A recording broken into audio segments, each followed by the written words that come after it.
Hello, Chem 1A. This is Chapter 3, Lecture Video 1. And in this chapter, we're going to be talking about compounds and the mole. This is a rather long chapter. There's going to be quite a few videos for it.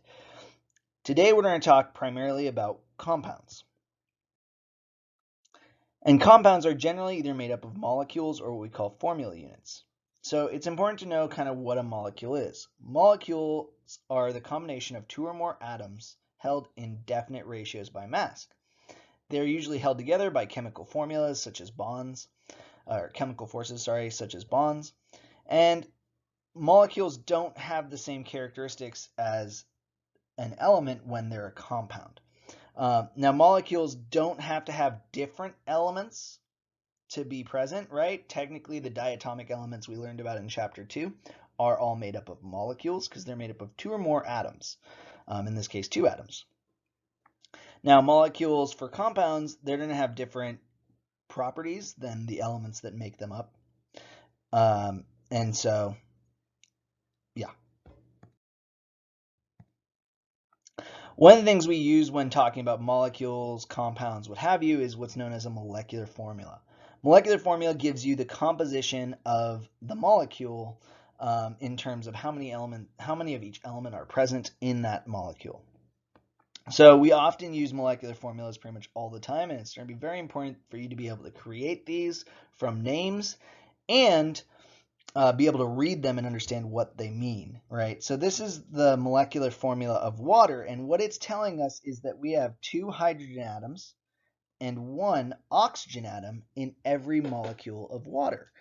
Now, when we write molecular formulas, we always use the symbols of the element, and so in the case of hydrogen, that's a capital H. And since there are two hydrogens in water, we would subscript the number 2 next to H to say, hey, there are two of these. If there's only one of that element, then we just simply write the elemental symbol and move on to the next part, right? For instance, with oxygen, there's only one oxygen in this compound in water, so we just write O. There's no need to write an O1. Just by writing the symbol, we know there's at least one atom of that element present. For instance, in methane, we have CH4. This tells me that there is one carbon and 4 hydrogens in that compound. And so you should be able to read the molecular formula like this. Ammonia has 1 nitrogen and 3 hydrogens. Carbon dioxide has 1 carbon and 2 oxygens. All right, so let's continue on. Okay, so one type of compound that we're going to be using a lot in Chem 1A is ionic compounds.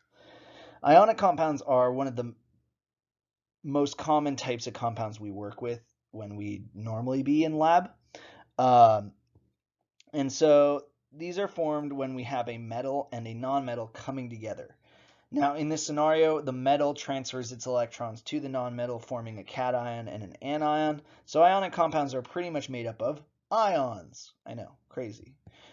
So some examples of these are like sodium chloride, which is table salt, calcium carbonate, sodium hydroxide.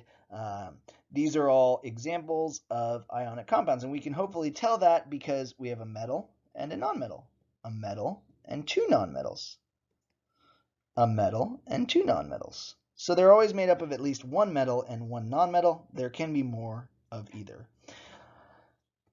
We generically call these salts. So that is one of the biggest confusing points when we say like salt, that doesn't mean NaCl. NaCl is table salt, and that is the common name outside of the sciences. Technically, any ionic compound is called a salt. So if we form a salt, that doesn't mean we made NaCl, it just means we made an ionic compound. So ionic compounds are held together by a chemical force known as an ionic bond. An ionic bond occurs when a metal atom transfers an electron or more than one electron to a nonmetal atom. The result is that we form a cation and an anion, and just like magnets, because the cation is positively charged and the anion is negatively charged, these will attract to each other using electrostatic forces. So we create a ionic compound out of this attraction between the positively charged ion and the negatively charged ion, and they pull together and get stuck. Now, the bond length of an ionic compound is simply just the radius of, different color, the radius of one element plus the radius of the other element, right? So if we are given the radii of two atoms that are in an ionic compound, then those two radii together gives you the entire bond length of the ionic compound.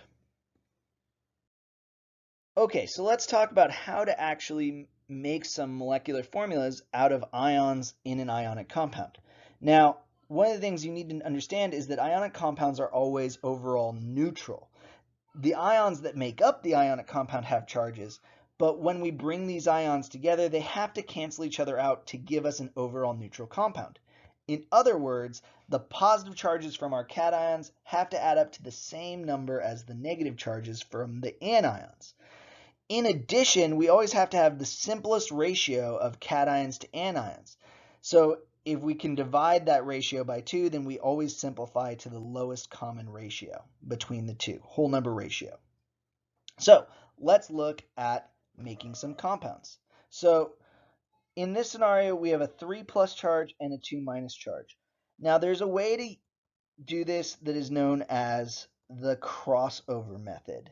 And so if we have these two ions, we can bring them together by taking the 3 here, moving that down here, the 2 here, moving that down here, and our formula would be Al3S2. This is actually the correct answer for this compound. I personally do not recommend doing it this way for a couple reasons. One, it's a shortcut, so it leaves off some of what's actually going on here. And two, it doesn't always give you the simplest ratio of ions to one another. For instance, if we take this set where we have Ba2 plus and O2 minus, if we do the crossover method here, you get Ba2O2. But this can be simplified to just BaO. And this is actually our correct answer for that ionic compounds formula. So a lot of students forget to simplify when using the crossover method. So in that scenario, how do we do this correctly? Well, I personally prefer just looking at the charges and doing a quick kind of common value calculation. I need to find what's the smallest common value between the numbers 3 and 2, and the answer is 6. So how can I get 3 plus to be 6 plus? Well, I can multiply my aluminums by 2. How can I get 2 minus to be 6 minus? I multiply the sulfurs by 3. This gives me a formula of Al2S3. So we can do this again for some other of these, right? Determining the formula is really only hard when the charges are different. If we have the same charge, then they just snap together 1 to 1, right? Just opposite sign. So in the case of Ca2 plus and Cl minus, I notice that between 2 and minus 1, the lowest common value is 2. So I just need to multiply my Cl by 2 here. This gives me a compound's formula of CaCl2. Now, a couple things to notice here. The cation is always the first thing we write, and then followed by the anion. In addition, the ionic compound should have no charges in it at all. We shouldn't show them. Leaving the 2 plus here and the minus 1 there is not correct. We need to always have the charges gone by the end. All right, so if we look at K plus and P3 minus, again, the lowest common value between 3 and 1 is 3, so I need to multiply this K plus by 3. This gives me a formula of K3P. If we look at lithium, we got Li plus and O2 minus. Again, we need to multiply this one by 2 so that we have 2 pluses and 2 minuses, giving us Li2O as our formula. In the case of Na plus and Br minus, they're both plus and minus 1, so this is pretty simple. We just bring them together and lose the charges. It's NaBr. In the case of vanadium 4 plus and nitrogen 3 minus, right? We need to get these to be the same value. The lowest common value between 3 and 4 is 12, so I need to multiply this by 3 and this by 4. This gives me a formula of V3N4.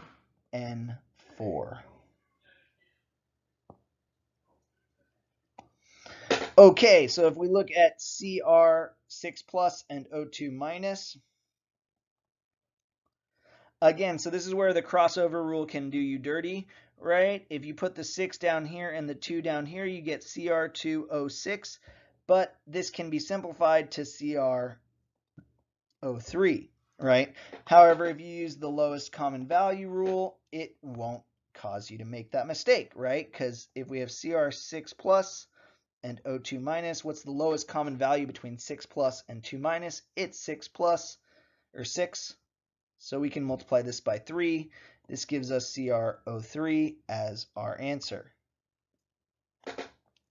Finally, we have Mn7 plus and P3 minus. So if we look at Mn7 plus and P3 minus, what's the lowest common value between 7 plus and 3 minus? Well, it's 21, right? So I need to multiply the manganese by 3, the phosphorus by 7. I get Mn3P7 as my formula. Okay, so as always, if you have any questions, please don't hesitate to reach out. I'm always happy to help.